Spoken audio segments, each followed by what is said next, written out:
আন্দোলনরতদের বদলি করেও কাটেনি চট্টগ্রাম বন্দরের অচলাবস্থা। দাবি না মানলে আরও কঠোর কর্মসূচির হুঁশিয়ারি। গুপ্ত সংগঠনের নেতাকর্মীরা নতুন জালেম রূপে আবির্ভূত। মন্তব্য তারেক রহমানের। চোরদের মুখে হাত ঢুকিয়ে টাকা বের করতে চান জামায়াত আমির। সেনা সদস্যদের সঙ্গে জামায়াত প্রার্থীর অশালীন আচরণ তদন্তের পরে ব্যবস্থা। ভোটের পরিবেশ যথেষ্ট ভালো থাকার দাবি নির্বাচন কমিশনারের। প্রার্থীর মৃত্যুতে শেরপুর ৩ আসনে ভোট স্থগিত।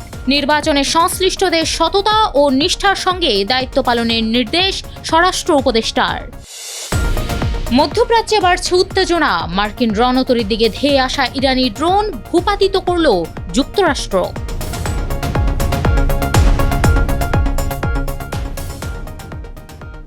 স্বাগত জানাচ্ছি দ্য বিজনেস স্ট্যান্ডার্ডের নিয়মিত আয়োজন টিবিএস রাত ৮টার সংবাদে। সঙ্গে আছি আমি বর্ণা দাস।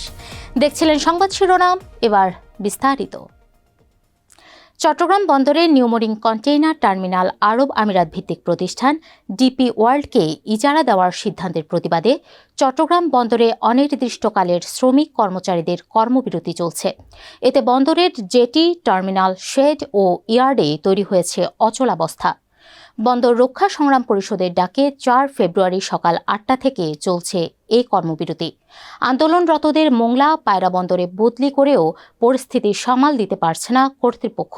এই কর্মবিরতির কারণে বিভিন্ন জেটিতে অবস্থানরত জাহাজ থেকে কন্টেইনার ও খোলা পণ্য ওঠানো নামানো সহ বন্ধ আছে সব ধরনের কাজ। বন্ধ হয়ে গেছে বন্দর থেকে আমদানি পণ্যের ডেলিভারি, কন্টেইনার হ্যান্ডলিং, জেটিতে জাহাজ আনা নেওয়া এবং বন্দরের ভেতর পণ্যবাহী গাড়ি চলাচল। সরকার দাবি না মানলে আরও কঠোর আন্দোলনের হুঁশিয়ারি দিয়েছেন আন্দোলনরতরা। বর্তমানে বাংলাদেশে গুপ্ত সংগঠনের ব্যক্তিরা নতুন জালেম রূপে আবির্ভূত হয়েছে বলে মন্তব্য করেছেন বিএনপির চেয়ারম্যান তারেক রহমান।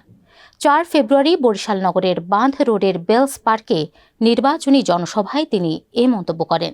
তারেক রহমান বলেন, বর্তমানে দেশে এক নতুন জালেমের আবির্ভাব হয়েছে। এই গুপ্ত সংগঠনের ব্যক্তিরা নতুন জালেম রূপে আবির্ভূত হয়েছে। এদিকে ক্ষমতায় এলে চোরদের মুখে হাত ঢুকিয়ে পেট থেকে সব টাকা বের করে নিয়ে আসবেন বলে মন্তব্য করেছেন জামায়াতে ইসলামের আমির শফিকুর রহমান।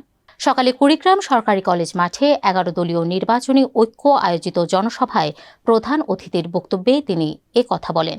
নির্বাচিত হলে আর কোনো ফেলানিকে কাটা তারে ঝুলে থাকতে হবে না বলেও জানান তিনি। ঢাকা ১৭ সংসদীয় আসনে জামায়াতে ইসলামের প্রার্থী এস.এম. খালিকুজ্জামানের বিরুদ্ধে সেনাবাহিনীর সদস্যদের উদ্দেশ্যে অশালীন ভাষা ও গালিগালাজের অভিযোগের বিষয়ে তদন্ত সাপেক্ষে ব্যবস্থা নেওয়া হবে বলে জানিয়েছেন নির্বাচন কমিশনার আব্দুর রহমানেল মাছুদ। ৪ ফেব্রুয়ারি নির্বাচন কমিশনের সাংবাদিকদের এক প্রশ্নের জবাবে তিনি এই মন্তব্য করেন। এ সময় ত্রয়োদশ জাতীয় সংসদ নির্বাচন ও গণভোটের সপ্তাহখানেক আগে নির্বাচনী পরিবেশকে যথেষ্ট ও তুলনামূলকভাবে ভালো বলে দাবি করেন নির্বাচন কমিশনার। ভোটের পরিবেশ ভালো রাখতে রাজনৈতিক দলগুলোর সহযোগিতাও চান তিনি। জানান, নির্বাচনে নিয়োজিত কেউ আচরণবিধি ভাঙলে নেওয়া হবে কঠোর ব্যবস্থা। শেরপুর ৩ আসনে বাংলাদেশ জামায়াতে ইসলামের মনোনীত প্রার্থী মোহাম্মদ নুরুজ্জামান বাদলের মৃত্যুতে ওই সংসদীয় আসনের নির্বাচন কার্যক্রম বাতিল করেছে নির্বাচন কমিশন। ৪ ফেব্রুয়ারি নির্বাচন কমিশনার আব্দুর রহমানেল মাছুদ বিষয়টি নিশ্চিত করেন। এই আসনের নির্বাচন পরবর্তী সময়ে কিভাবে হবে এই বিষয়ে জানতে চাইলে তিনি বলেন, পরে এই আসনের জন্য নতুন করে নির্বাচনের তফসিল ঘোষণা করতে হবে। কবে নির্বাচন হবে সেই বিষয়ে এখনও সিদ্ধান্ত নেয়নি ইসি।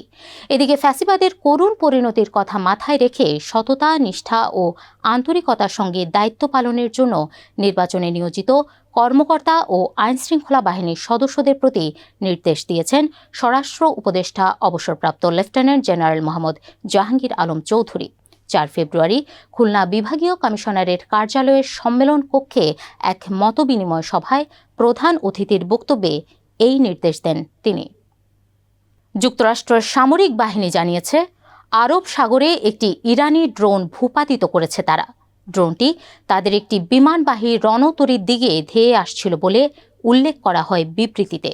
ওয়াশিংটন ও তেহরানের মধ্যে চলমান উত্তেজনা হ্রাসে আঞ্চলিক শক্তিগুলোর কূটনৈতিক প্রচেষ্টার মধ্যেই ঘটল এ ঘটনা।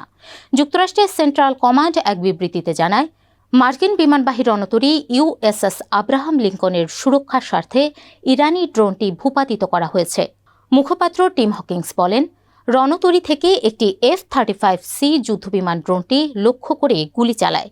ড্রোনটি ইরানের দক্ষিণ উপকূল থেকে প্রায় ৮০০ কিলোমিটার দূরে আন্তর্জাতিক জলসীমায় অবস্থানরত মার্কিন রণতরীর দিকে আক্রমণাত্মকভাবে এগিয়ে আসছিল। এই ছিল টিভিএস রাত ৮টার সংবাদে। এতক্ষণ সঙ্গে থাকার জন্য ধন্যবাদ সবাইকে।